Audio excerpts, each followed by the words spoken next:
La fabrication additive est une technologie de rupture et comme toutes les technologies de rupture, elle constitue une vraie opportunité. Une opportunité pour les entreprises, pour notre industrie, parce qu'on considère que grâce à ça, on peut essayer de rattraper notre retard en technologie de production et en investissement.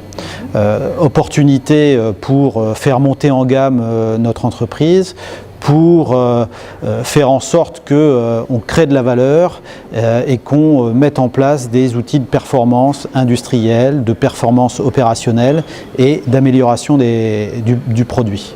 Alors, le gouvernement, à travers la solution Industrie du futur, a mis en place un certain nombre de dispositifs pour accompagner les entreprises dans leur volonté d'investir.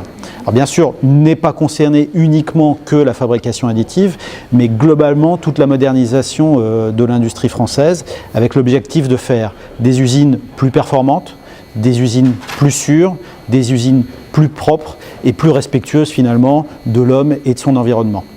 Donc dans le plan Industrie du futur, ce qui a été mis en place, c'est d'abord des dispositifs financiers qui passent par des prêts accordés par la Banque publique d'investissement, BPI France, un certain nombre de prêts bonifiés pour faciliter l'accès à la robotisation, pour faciliter les investissements dans les outils de production propres, pour faciliter l'accès à des technologies de numérisation. On est vraiment conscient qu'il y a un vrai enjeu pour l'entreprise, pour les entreprises et l'industrie française sur la numérisation, la transformation numérique des entreprises et de l'industrie.